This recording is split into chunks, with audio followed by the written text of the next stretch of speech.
Bonjour, bienvenue sur Lève-toi et brille. Alors aujourd'hui, nous parlons de 5 clés pour rendre ton jeûne plus efficace. Voici la première clé pour rendre ton jeûne plus efficace. Évite les disputes et les querelles. Pendant que tu jeûnes, même si le diable te pousse à vouloir te disputer ou s'il pousse les gens à te provoquer pendant ton jeûne, évite les disputes autant que possible. Ça fait partie des pièges que le diable te tend pour essayer de te faire tomber dans le péché. Souviens-toi que pendant le jeûne de Jésus, son jeûne qui a duré 40 jours et 40 nuits, il a été tenté par Satan dans le désert. Et c'est la parole de Dieu qui lui a permis d'éloigner le diable. Alors accroche-toi à la parole de Dieu pendant ton jeûne et évite les disputes et les querelles. Évite toutes sortes de provocations qu'on pourra te faire. Évite d'y répondre par des disputes.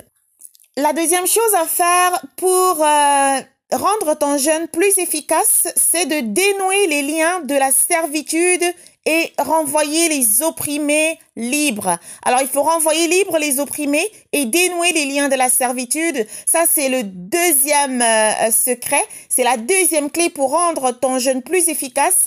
Alors, nous trouvons tout cela dans le livre de Ésaïe, au chapitre 58, c'est ça. Alors, dans ce chapitre-là, on trouve toutes les clés pour rendre un jeûne efficace. Alors, nous sommes à la deuxième clé, c'est dénouer les liens de la servitude et renvoyer libres les opprimés. Quand tu jeûnes, pardonne à ceux qui t'ont offensé. Même pour les choses les plus difficiles. Je le sais, ce n'est vraiment pas toujours facile de pardonner quand on vous a fait beaucoup de mal. C'est difficile de pardonner, mais pardonnez quand même parce que la parole de Dieu vous demande de pardonner et parce qu'en pardonnant, vous serez libérés. Le Saint-Esprit peut vous y aider si vous n'y arrivez pas. Demandez au Seigneur de vous aider à pardonner. Demandez-lui de vous aider à dénouer ces liens que vous avez dans votre cœur au sujet de la personne qui vous a fait du mal.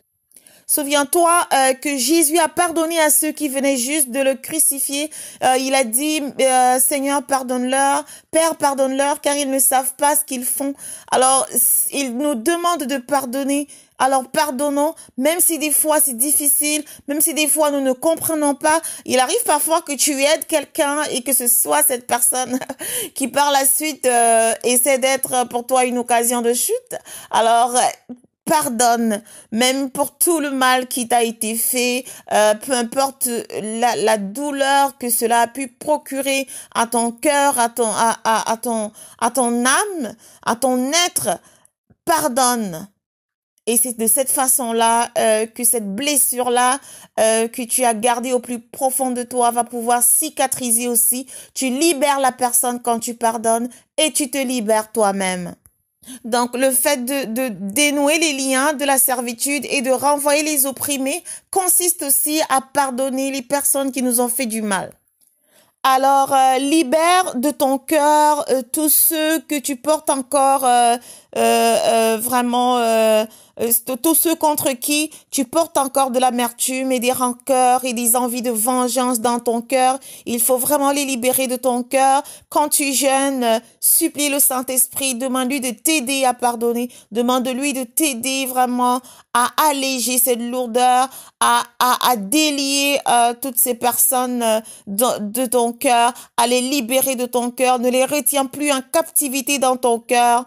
Accorde-leur cette liberté et tu seras toi-même libre. Laisse-les s'en aller et le Seigneur répondra favorablement à ton jeûne. Maintenant, la troisième clé pour rendre ton jeûne plus efficace, c'est de partager ton pain avec celui qui a faim. On trouvera cela au verset 7 d'Ésaïe 58. Partage ton pain avec celui qui a faim. Ça veut dire que tu dois être généreux. Puis on demande aussi d'ouvrir ta porte pour aider quelqu'un qui a besoin d'hospitalité. Donc sois généreux et hospitalier. Partage ton pain avec celui qui a faim. Sois généreux et hospitalier. Donc quand tu donnes à quelqu'un qui est dans le besoin, alors tu as partagé ton pain avec celui qui a faim. Tu sais, la parole de Dieu dit que dans les derniers jours, les gens, la charité des uns et des autres sera de plus en plus refroidie. Les gens seront plus froids, les gens seront moins généreux. Donc, alors nous devons vraiment faire attention à ça pour rester généreux comme le Seigneur nous le demande. Parfois, par exemple, un sans-abri va vous demander de l'aumône.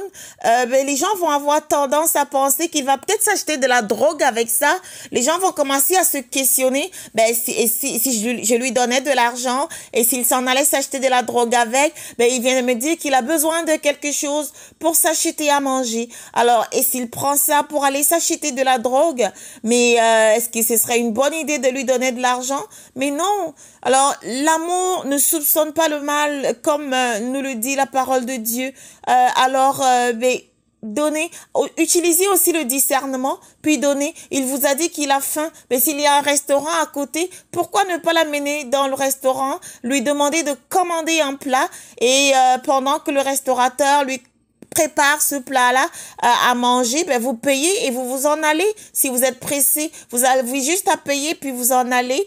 Puis il va rester attendre, être servi, s'asseoir et manger, ou alors il va prendre ce repas-là pour emporter, aller le manger là où il a envie de le manger. Il y a plusieurs façons de l'aider. Vous allez l'aider pour cette journée-là. Si vous trouvez le moyen de l'aider pour plus longtemps encore, pourquoi pas? Si vous pouvez l'aider à trouver du travail, pourquoi pas? Si vous pouvez l'aider seulement pour ce jour-là, oui, pourquoi pas? Vous lui aurez donné un plat de nourriture pour ce jour-là et le lendemain aura soin de lui-même par la suite. Mais quoi qu'il en soit, il vaudrait mieux lui donner quand même quelque chose pour ce jour-là. Mais comme je l'ai dit, toujours demander à Dieu le discernement dans toutes les circonstances. Et aussi, toujours pour ce point, numéro 3, cette clé-là, pour rendre ton jeûne plus efficace, peut aussi consister à payer le loyer de quelqu'un. Quand le Seigneur nous demande d'être plus hospitalier, ça peut se faire de différentes façons. Ça peut aussi consister à payer le loyer de quelqu'un, à contribuer à payer son loyer, ou à aider quelqu'un à s'offrir un logement, à s'offrir un logis, à contribuer à aider quelqu'un à payer son hypothèque aussi, par exemple, ou même simplement à donner à un sans-abri l'adresse d'un organisme qui pourra l'accueillir chaleureusement pour prendre soin de lui. Ou encore, cela peut simplement consister aussi à faire un don financièrement ou un don d'une autre nature à un organisme qui prend soin des sans-abri. Donc, vous pouvez même ne pas avoir de quoi aider quelqu'un financièrement, mais prendre quand même un petit peu de temps pour lui donner un conseil ou pour lui indiquer l'adresse d'un organisme qui aide les personnes qui sont dans la situation difficile dans laquelle la personne se trouve. C'est vraiment être sensible à la souffrance d'autrui et essayer de trouver le moyen de l'aider. Parce que le Seigneur nous appelle aussi à être compatissant, à être empathique, à pouvoir aider même 1 minute de votre temps à écouter la personne, puis à lui apporter vraiment une solution à son problème ou un début de solution à son problème. Cela réjouit énormément le cœur de notre Père dans les cieux. Maintenant, voici la clé numéro 4 pour rendre ton jeûne plus efficace et amener le Seigneur à répondre favorablement à ton jeûne et à tes prières. Si tu vois un homme nu, le numéro 4, c'est que si tu vois un homme nu, couvre-le. C'est toujours dans Ésaïe 58. Si tu vois un homme nu, couvre-le. Alors, couvrir la nudité de quelqu'un peut consister à lui fournir des vêtements ou encore à lui fournir de quoi s'acheter des vêtements. Mais couvrir la nudité de quelqu'un peut aussi consister à le protéger, à protéger cette personne-là. Il y a eu un temps où les chrétiens étaient très persécutés dans le monde. Encore aujourd'hui, il y a des régions dans lesquelles les chrétiens sont très persécutés. Et à ce moment-là, il y a des frères et des sœurs en Christ qui se protègent les uns les autres, qui prient les uns pour les autres, mais aussi qui se protègent les uns les autres. Je veux dire, si vous cacher votre frère ou votre sœur en Christ et qu'il y a des gens qui le cherchent ou qui la cherchent pour la tuer, mais vous n'allez pas la livrer à ces personnes-là qui persécutent le corps de Christ. Mais non, pas du tout. Donc, vous aurez couvert cette personne-là, vous l'aurez protégée. Et ça aussi, c'est une chose à laquelle le Seigneur prend énormément plaisir. Donc, couvrir la nudité de quelqu'un peut consister à couvrir cette personne-là physiquement, mais aussi spirituellement, et aussi en d'autres termes, protéger, et l'aider à préserver sa dignité aussi. Aider aussi à éviter un scandale qui allait le salir injustement, qui allait salir injustement sa réputation. Puis vous la couvrez. Donc, c'est aussi couvrir quelqu'un pour l'aider à préserver sa dignité. C'est aussi aider ceux qui ne connaissent pas Dieu à le connaître afin qu'ils puissent aussi avoir le salut, profiter de la vie éternelle à laquelle toutes les personnes en Christ aspirent. Donc, il y a aussi des personnes qui ne connaissent pas Jésus. Vous pouvez leur parler de la bonne nouvelle de Dieu pour le salut des âmes, pour son salut. Vous pouvez parler, tu parles à quelqu'un de la bonne nouvelle de Dieu.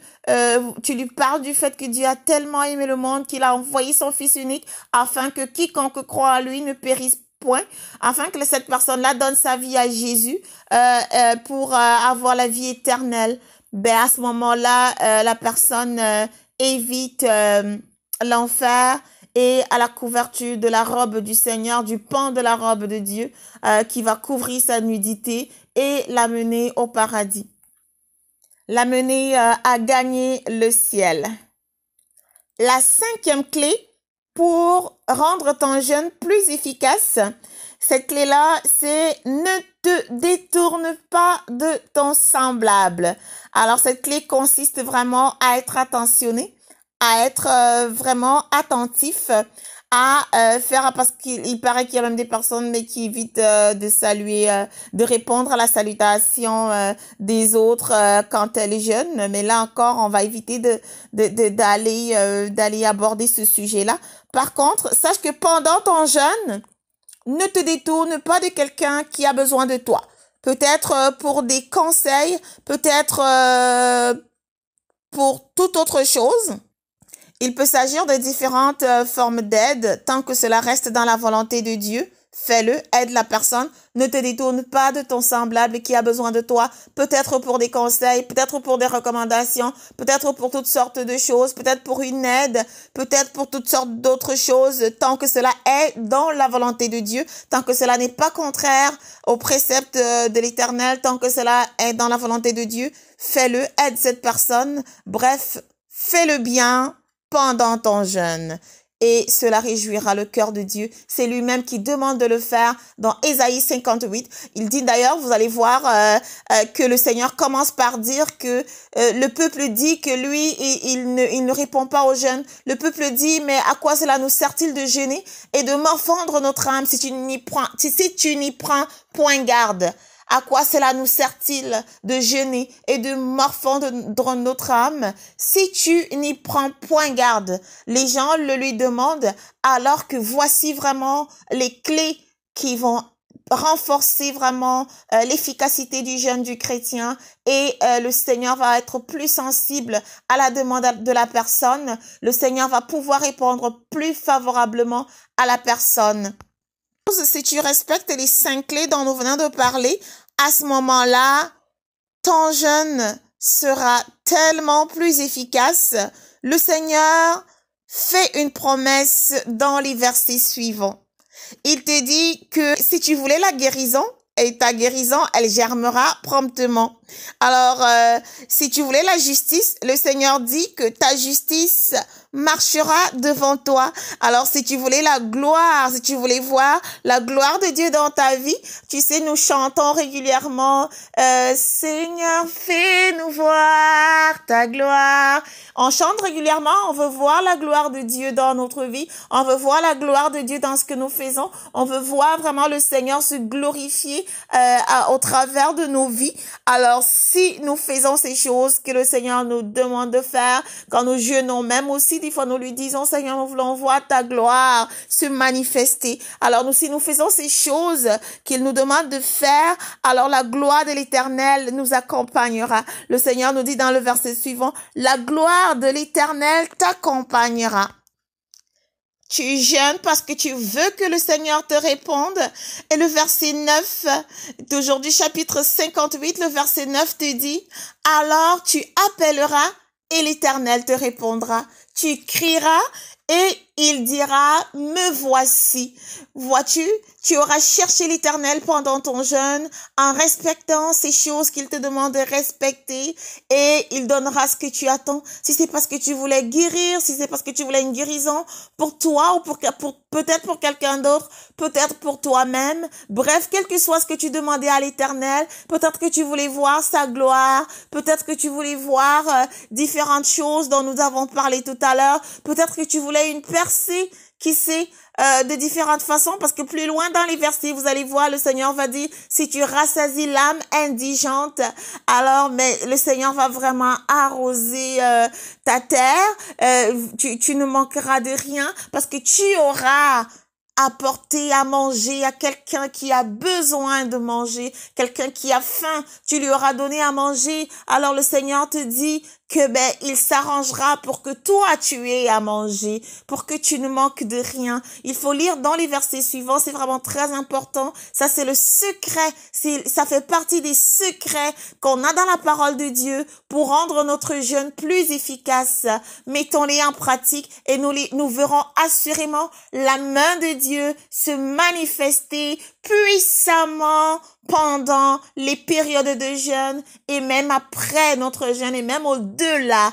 Alléluia. Gloire à Dieu. Merci Seigneur parce que tu nous as aidés Seigneur à faire passer ce message aujourd'hui. Aide tes enfants qui en avaient besoin Seigneur Dieu Tout-Puissant et qu'ils comprennent Seigneur ce que tu attends d'eux Seigneur Dieu Tout-Puissant et qu'ils comprennent qu'ils doivent aussi t'obéir Seigneur parce que tu attends d'eux qu'ils t'obéissent. Tu dis que l'obéissance vaut mieux que le sacrifice. Le jeûne est un sacrifice Seigneur Dieu Tout-Puissant qui leur permet de pouvoir se discipliner aussi physiquement. Alors si le jeûne physiquement leur permet de pouvoir se discipliner physiquement dans la chair, alors Seigneur Dieu Tout-Puissant, qu'ils comprennent aussi que l'obéissance à ta parole, comme tu le dis dans Ésaïe 58, de faire ces choses-là pendant son jeûne, de faire ces choses-là, que ces choses-là sont très importantes pour toi Seigneur, au-delà même du jeûne physique peut-être, s'ils appliquent toutes ces choses-là pendant qu'ils jeûnent Seigneur Dieu Tout-Puissant, alors assurément tu te manifesteras dans leur vie.